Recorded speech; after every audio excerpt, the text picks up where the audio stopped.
Chapter 3 of the Bhagavad Gita shares the incredible secrets of success that can transform not just our spiritual life, but our material life, our relationships, and society as well. In our own life, every possibility is available. We can raise our life to be that of the Buddha, or we can dissipate our life to be that of Devadatta. We can be a great son, a great daughter, a great partner, a great student, a great colleague, a great businessman, and be incredibly spiritual. With the grace of Bhagawan, we have now completed chapter 2 of the Bhagavad Gita. This great chapter starts with the utter confusion of Arjuna, who not only wants to quit the battlefield, but wants to quit life itself. He says, I want to take sannyas. He says this life is not worth living. He's saying he should die. And this is all happening in the view of not just the great kings that have assembled for this war, but in front of all of their armies. If there was ever a public breakdown, this would be it. And Bhagawan, through chapter 2, guides Arjuna, brings him out of this crushing misery and reveals some of the most phenomenal secrets of the Bhagavad Gita. Covered in this chapter are a higher understanding of death. Bhagawan talks about the law of karma. He teaches us how we can overcome anxiety, insecurity, failure. He gives us the role model for a person of wisdom, teaches us how we can overcome temptation and lust. And finally, he ends with how we can live the higher way of life. In and through all of our activities, live like a monk. These verses are some of the most profound in the Gita and actually are a summary of the Gita itself. We've covered all of these topics one by one, which you're welcome to go back and listen to. But now we have to move forward. As a result of Bhagawan's intervention, Arjuna is now in a much calmer place. He's willing to engage with the knowledge that Bhagawan's providing. But in doing so, he hits a hurdle. He says, what's the one way that I can move forward spiritually and in my life? Jayasi chet karmanaste mata buddhir janardana tatkim karmani ghore mam niyojayasi keshava vyamishreneva vakyena buddhim mohayashiva me tadekam vada nishchitya yena shreyo hamapnuyam. If knowledge is superior to action, O Janardana, then why do you engage me in this terrible action? With this apparently perplexing speech, you confuse, as it were, my understanding. Therefore, tell me that one way by which I for certain may attain the highest. We imagine that if we had a better place, a better partner, a better boss, more money, then we'll be able to progress spiritually. But what we don't realize is that we are always in the right place and at the right time for our own spiritual evolution.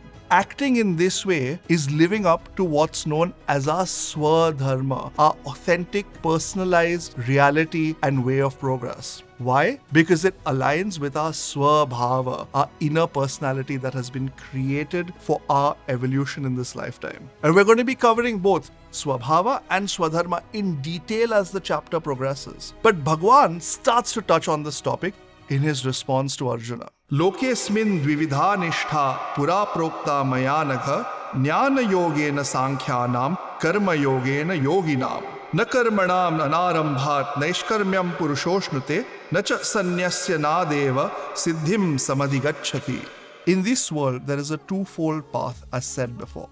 The path of knowledge of the Sankhyans and the path of action of the Yogins. Not by non-performance of action does a man reach actionlessness, nor by mere renunciation does he attain perfection. In Sanatan Dharma, in Hinduism, and actually in all of the dharmas that have originated in India, there's a huge focus on renunciation. Renunciates are celebrated and sustained by society. In fact, Swamis, people who have taken initiation, are often referred to as Maharaj, as kings, because they have conquered the inner space, not the outer space. So it seems peculiar that Bhagawan here is actually encouraging Arjuna not to take up the life of sannyas. In fact, Arjuna himself had proposed discussed it earlier in chapters 1 and 2. Why is this so? Because Bhagavan recognizes that Arjuna has tendencies within him as a prince of the realm that would not be met if he were to undertake sannyas. Imagine for a second Arjuna took the robes of a renunciate and went up to the Himalayas and there was insulted by someone. His inner tendency as a prince would be to get up and fight, which would be wrong not just for him in that stage of his life as a renunciate, but would bring the entire ashram of renunciation to disrepute. And so when Bhagavan says, not by non-performance of action does man reach actionlessness, nor by mere renunciation does he attain perfection, Bhagavan is saying what needs to be renounced is our ego. It is the inner attitude that needs to be reflected in what we do, not just the external symbols of dress and activity. And we see this in an incredible way in the life of the Buddha.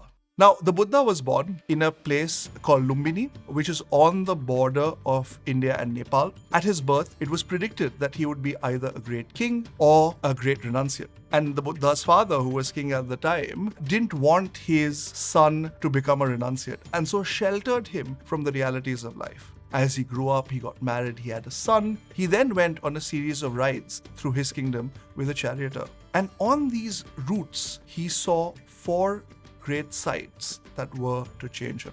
The first was of an old man who was suffering. The second was of a sick man who was also suffering. The third one was of a dead man who was being carried to his cremation. And the fourth and final one was a renunciate. He was so moved by these 4 sights, especially the last one of a renunciate, that he decided to renounce the world himself. Now, this is something that the Buddha is often criticized for. Why did he renounce his kingdom? Why did he renounce his wife and son? But because he had entered an inner space of renunciation, it was impossible for him to continue in the role of a prince. He was renounced internally already. All that he did was take on the external garbs of renunciation. And as far as his wife and son are concerned, they would have been much better served as they were in the palace than on the road or in the jungle with him. Now, a contrast to this is the brother-in-law of Sri Gautama Buddha, whose name is Devadatta. Devadatta came from a lineage of kings and princes and himself took on the renunciate's role.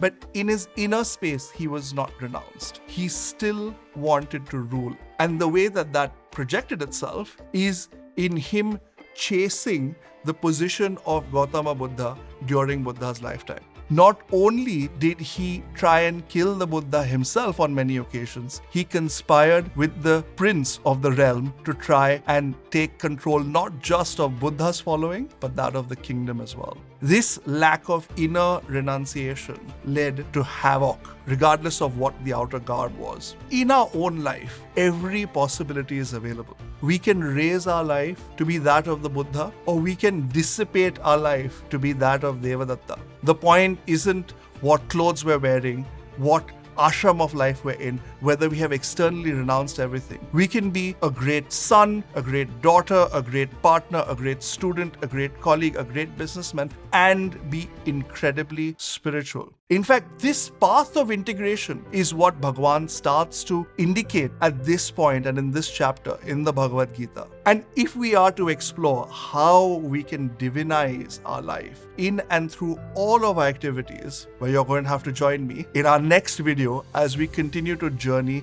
through chapter 3 of the Bhagavad Gita.